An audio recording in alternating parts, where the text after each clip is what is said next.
Coming up, Iowa caps off historical win. The U.S. moves ahead with large tariffs. And later, a local business looks to be involved in Iowa City.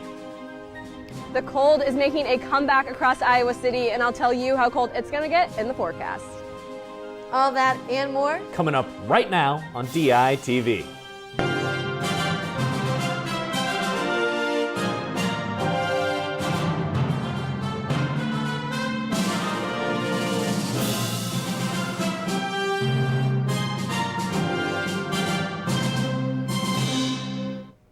Good morning from Iowa City. It is Monday, February 3rd, and I'm Hannah Lipsky. And I'm Jordan Tovar. And the third member of our team, Kayla Smith, is live outside to tell us today's weather story. Now, Kayla, I can't get enough of this warm weather, but Groundhog Day does have me a little concerned.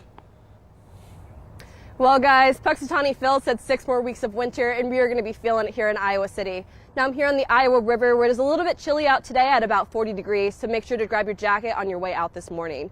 Taking a live look out onto the Pentecost, it's going to be a lovely day today, and you could be shedding your coat later on. The high today is going to reach the low 50s before dropping down to the low 20s tonight. Tuesday is going to hit us with a sad farewell to the 50s as we drop down to the low 30s. Now, I'll have the extended forecast coming up later, so let's go ahead and send it back to the studio. The Iowa women's basketball team had an eventful Sunday afternoon as they took down the 4th-ranked USC Trojans in Carver Hawkeye Arena and followed that up with a special celebration to commemorate an icon. DITV's Colin Carruthers and Brady Barron break down all the festivities from Carver Hawkeye Arena.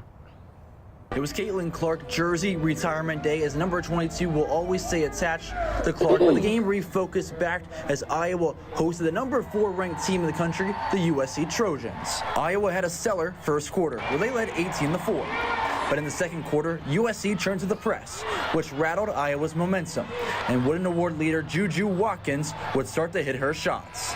Lucy Olsen was brought into this Iowa program for some production that would be lost from last year's team. After a second quarter collapse, she would step up in the second half and rebuild that Iowa lead. So I was like, this is what you came here for, like, play your game, you got this. But yeah, I noticed how loud it was. First, when I went out to shoot, there were already people in the stadium. I was like, what is this? People aren't supposed to be here yet. One of the best crowds of the season energized Lucy Olsen as she got over the hump and took control of this game. She scored a game high and season high 28 points in this contest. All this would add up as Iowa ran away from number 4 USC, their first top 5 win while unranked since 2001, resulting in the sirens to go off in Iowa City and Carver Hawkeye Arena to witness a court storm. And Brady, what an impressive, huge upset for this Iowa team on a day that felt like it could have been scripted. Yeah, Colin, you could not have wrote this day any better than that. After the game, they immortalized an icon by lifting Caitlin Clark's jersey into the rafters of Carver Hawkeye Arena. Plenty of stars shined in Iowa City, with former teammates Gabby Marshall, Kate Martin, and Monica Cesano joining former coach Lisa Bluter on the sidelines. And right next to Bluter was comedian and TV host David Letterman. And along with raising Clark's jersey, she was presented with a commemorative ball featuring all of her accomplishments. Caitlin's 101. I just think it is a moment in time for everyone when a GOAT like Caitlin gets to have the moment. And with a celebration like this, it's only natural that Caitlin Clark took some time to reflect on her tenure in Iowa City. The beginning, when I didn't play in front of anybody, to the very end where we went to our second Final Four, second national championship game, and just how much things changed. The thing we're probably the most proud of is just the culture that we had here. Clark has made an impact for all of women's athletics. Those of us that have been in women's sports for so long, all the people in women's basketball now, they really appreciate what Caitlin and company did, and hopefully what we did here at the University of Iowa. But Colin, that's not the last time Hawk fans are going to get to see Caitlin Clark here in Carver Hawkeye Arena, as she's going to come back with her WNBA team, the Indiana Fever, for a preseason game on May 4th. And Brady, that's a game that I think everyone's going to be excited for, and I'm sure the crowd will be just as loud for. But the next time this current Iowa team will be playing, they'll be on the road against Minnesota on Thursday, February 6th. From Carver Hawkeye Arena, Colin Carruthers, Brady Barron, DITV Sports. For our top story, the United States will be implementing new tariffs. DITV News Director Johnny Valtman has what's at stake and who's affected by these tariffs. President Donald Trump is going forward with his campaign promise of tariffing other countries, as Canada and Mexico will be hit with a 25% tariff and China a 10% tariff. We will really have to do that because we have very big deficits with those countries. Those tariffs may or may not rise with time. The tariffs slapped against these countries were met with actions, as Mexico will announce its retaliatory tariffs later today, and Canada has hit the United States back with their own 25% tariff against the country. This is a choice that, yes, will harm Canadians, but beyond that, it will have real consequences for you, the American people. These tariffs could lead to the price of gas, groceries, and technology to rise rapidly for Americans. They are waiting for lower prices in the grocery store, in the gas stations, and everything else. So now, if they hit with bad news, that's really bad news for the people. The tariffs will be implemented Tuesday as countries prepare to protect and fight for their economies. From the University of Iowa, Johnny Baltman, DITV.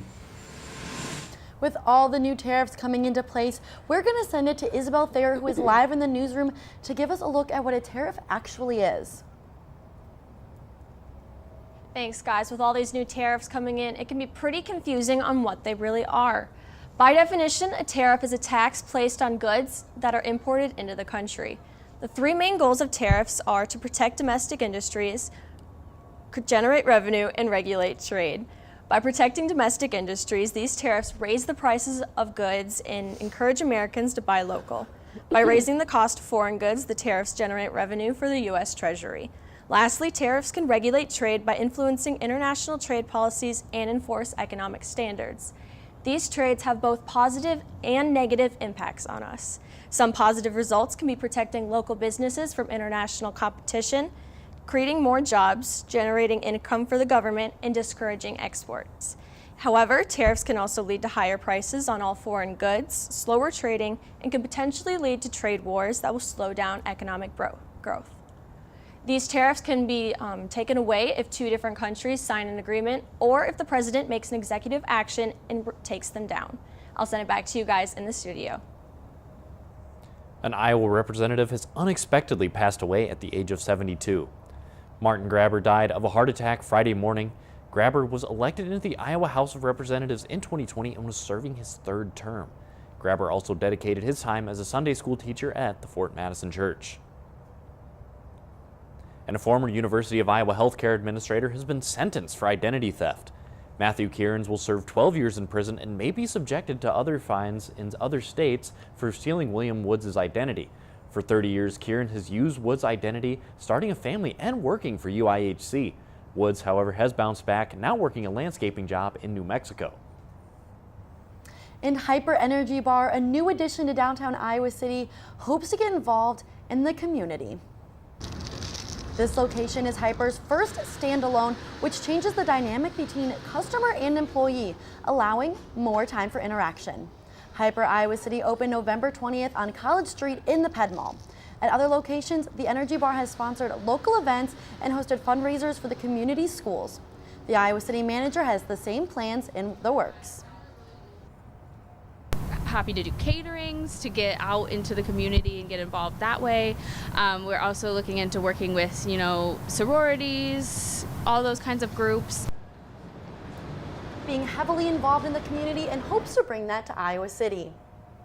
Now stick around later for DITV's entertainment segment, Word on the Street, following the show. And coming up later, a recap of last night's Grammy Awards ceremony, the week ahead in weather, and a look at Hawkeye sports. All that and more right after this break.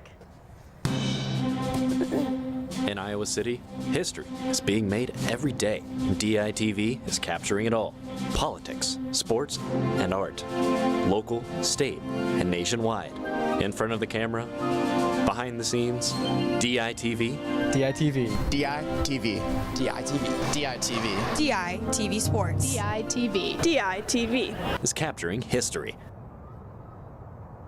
Welcome back to DITV or tuning into KRUI 89.7 FM. Now let's take a look back outside with Kayla for the forecast for the week ahead. Thanks, guys, but I'm very sad to say that we are not going to be getting those warmer temperatures back at all in this next week. Now looking out to Wednesday, we're going to be seeing a chance of some freezing rains in the afternoon as the high remains in the mid-30s. Moving to Thursday, it'll at least be mostly sunny with the high hit in the mid-30s. Friday is going to be staying the same yet again with the high in the mid-30s. As we look towards the weekend, Saturday is going to be cloudy with the high just up slightly to the high 30s. Now to close out our weekend, Sunday is going to move us down with that high just slightly to the low 30s. Now, well guys, I'm very sad to say that spring is still feeling like worlds away, but that's all I've got for the forecast, so let's go ahead and send it back to the studio. Now, Hannah, obviously yesterday, huge news. Caitlin Clark, the GOAT, getting her jersey retired. But there were some other Hawkeye sports going on too. Yeah, that's right. Winter sports are in full swing right now, but let's send it over to Sam Kupris, who has the rundown on what's been going on in Hawkeye sports. Yeah, thanks guys. Women's wrestling finished up their regular season over the weekend. DITV's Joel Keller has the recap. Iowa women's wrestling finished up their regular season at the Grandview Open, and even with some wrestlers taking the day off, the Hawkeyes dominated. Couldn't be more proud of, each and every one of them, whether lessons learned or it's always a lesson learned actually, whether, no matter the outcome. Iowa put 14 wrestlers into the semifinal and had 5 champions. Stay in position and control the center of the mat, and I think just slowly just chipping away at the points, just constantly trying to score. On these mats, the Hawkeyes 110-pound weight class has shown the powerhouse that Chung has built the Hawkeyes into, with all three placing in the top 3. Hey, I'm not gonna lie, so lucky to have such great lightweights and great humans at that. They're all such great teammates to each other. The Bayless took down Valerie Solorio in the finals to take home the crown and the bragging rights. Oh man, she's stealth, man. She's strong and just stalks her opponents and takes it one takedown at a time. The Hawkeyes look to use this momentum to power themselves into the postseason, where they look to defend their national title. From the Charles S. Johnson Wellness Center in Des Moines, Iowa, I'm Joel Keller, DITV Sports. In a battle of the two top-ranked squads in the nation, the men's wrestling team scored their first loss of the year to top-ranked Penn State 30-8. Ranked matchups filled the mat all night long, but only Iowa's Drake Ayala and Stephen Buchanan II were able to secure wins for the Hawks. But Iowa bounced back against Maryland with a 34-9 win. The most notable matchup saw Gabe Arnold take down 11th-ranked Jackson Smith, and Ben Keeter beat 12th-ranked Seth Nevels. Iowa Gymnastics had a successful weekend as they took on Nebraska. The rival Cornhuskers, while ranked 25th in the nation, weren't able to keep up with the Hawkeyes in a few career days, including a 9.925 on vault for Karina Munoz. It was the first Big Ten win for new head coach Jen Llewellyn, as Iowa won 196.250 to 195.700. After extended break, Iowa's men's basketball will face a huge opportunity tomorrow night. The Hawks will welcome 10th-ranked Purdue to Carver Hawkeye Arena. It was a full week ago when Iowa last hit the court, where they dropped to Iowa State in Columbus 82-65. Purdue also recently lost to the Buckeyes, but come to town with 2 consecutive wins over a ranked Michigan team and Indiana, and have won 9 of their last 10 contests. The game will be streamed on Peacock at 6 p.m. Central Time. That's the rundown in sports. Back to you guys at the desk. Thanks, Sam. And now, it's been award season in full swing, and last night there was a big night in music. But what do you think, Jordan? Did you catch the Grammys last night? Yeah, I mean, it was exciting. So many great performances. Chaperone killed it. Oh yeah, Chaperone, Sabrina Carpenter. I'm just excited to rewatch these, and we'll see. So, music celebrated its biggest night last night with the 67th annual Grammys, and all the biggest names in music came out. Beyonce came away with the night's biggest award, Album of the Year, for her Carboy Carter album, and this is the first time she's ever won it in the category. And Kendrick Lamar ranked up a couple of awards, including Song and Record of the Year. Now, I was a little upset at certain wins last night, but I was super excited for Chaperone, who won Best New Artist. Oh yeah, I mean, she's had an absolutely crazy year. 110,000 people at a concert? Nuts. That's crazy. Now, thank you for joining us online or listening on KRUI 89.7 FM. We are here live from Iowa City every Monday, Wednesday, and Friday at 8:30 a.m. and online anytime at dailyisland.com. For Izzy Thier, I'm Jordan Tovar. Now stick around for DITV's Word on the Street.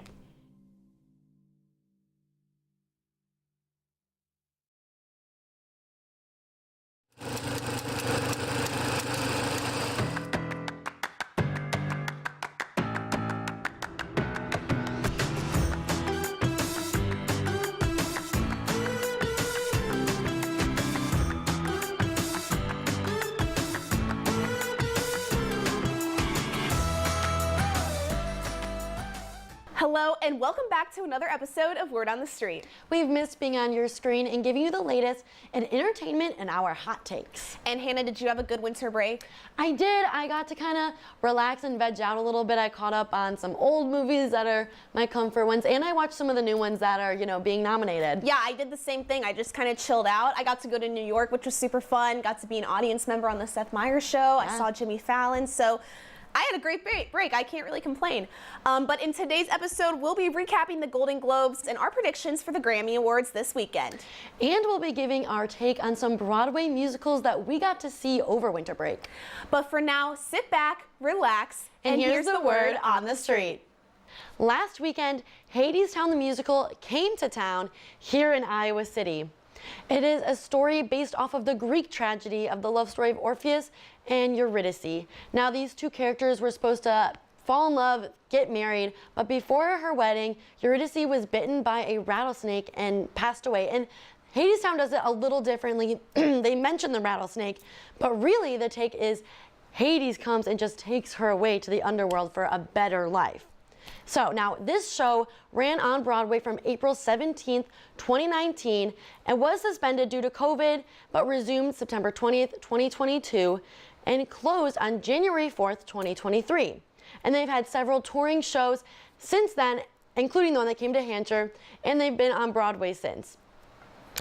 Now this was a big winner at the 2019 Tonys, winning Best Musical, Best Original Score for a Musical, Best Performance by a Featured Actor in a Musical for Andre DeShield's role of Hermes, Best Scenic Design, Best Lighting Design, Best Sound Design, and Best Direction for Rachel Chavkin, as long with Best Orchestrations, and they had several other nominations along with all of their 8 wins. So this was a really impressive show.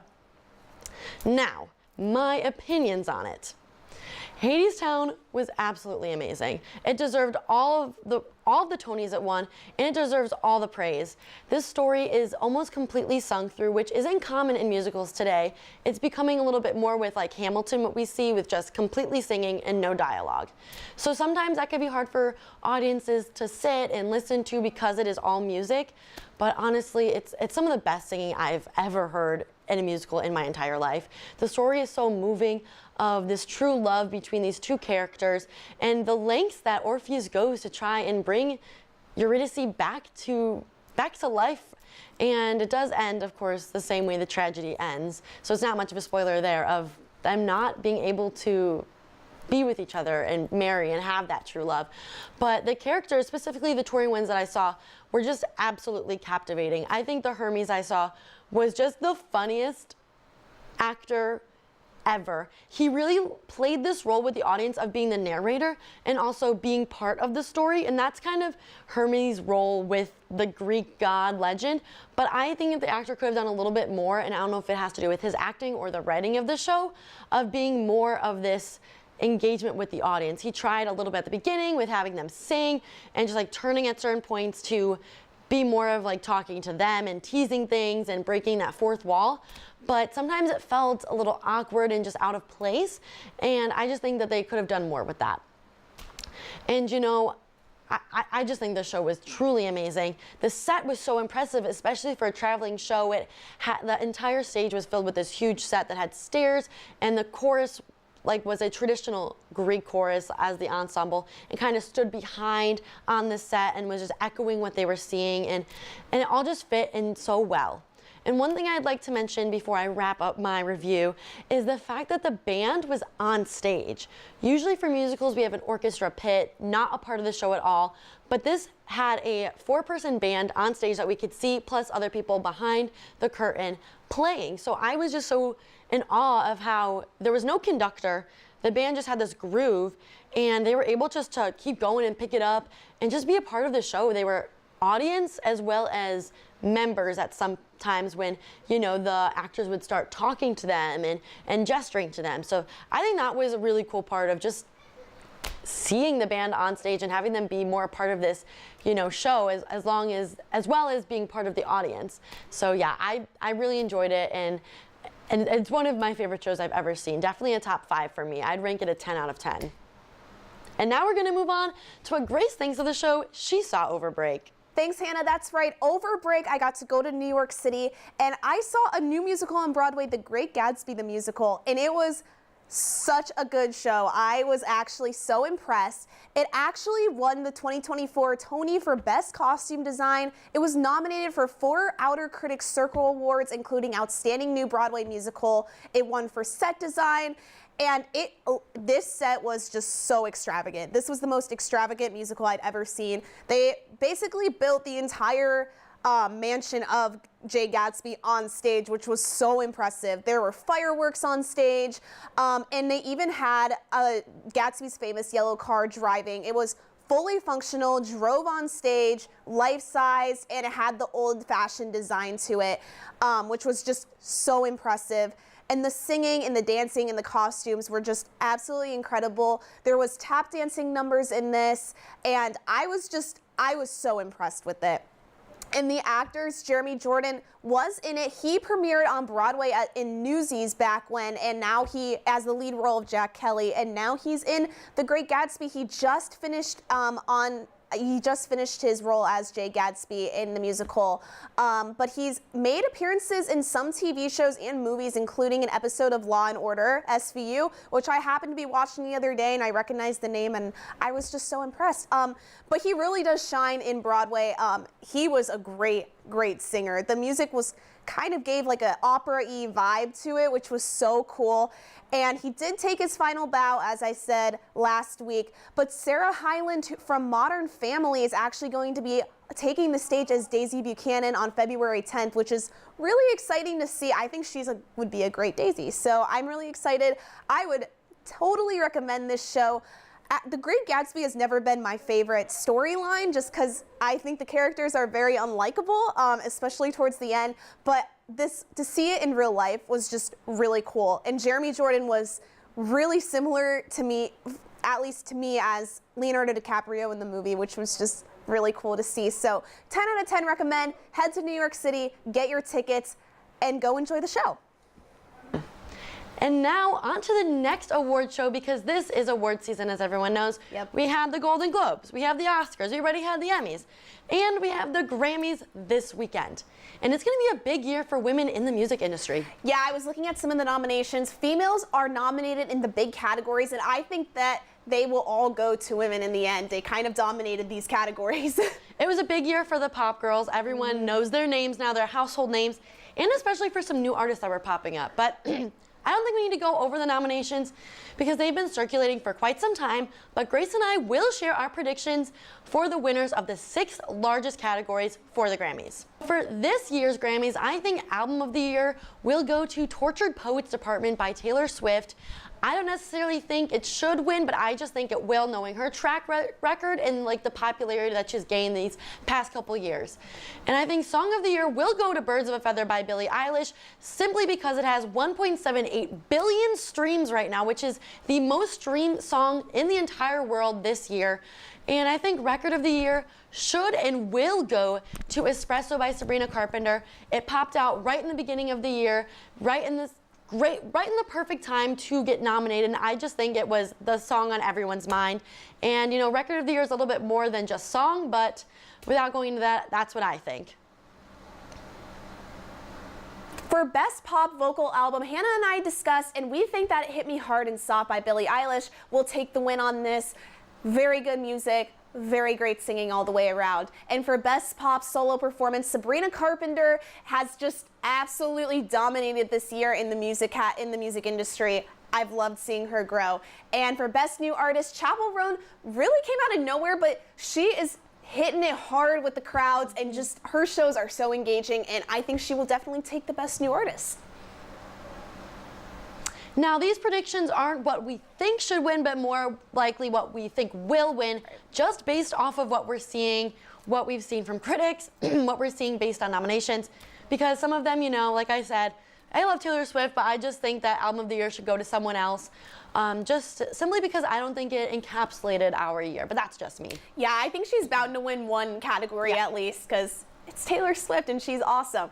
But yeah, I think Chappell Roan is going to take a lot of wins. She had the largest crowd ever in Lollapalooza history, which was insane. I was there. Yes, just seeing some of the videos was just crazy. And Taylor Swift had a great music video of Fortnite with Post Malone. That was awesome. That was an interesting mix between the two of them, but it kind of worked. So. Honorable mention, because we didn't cover music video, but I think that that one should definitely win, because she, personally, just because of her long history of being nominated for Best Music Video and the whole Kanye situation, but I think that this video was so artistically done, and she actually directed it, and I just think it was beautiful, and I loved the black and white with it. It was just great.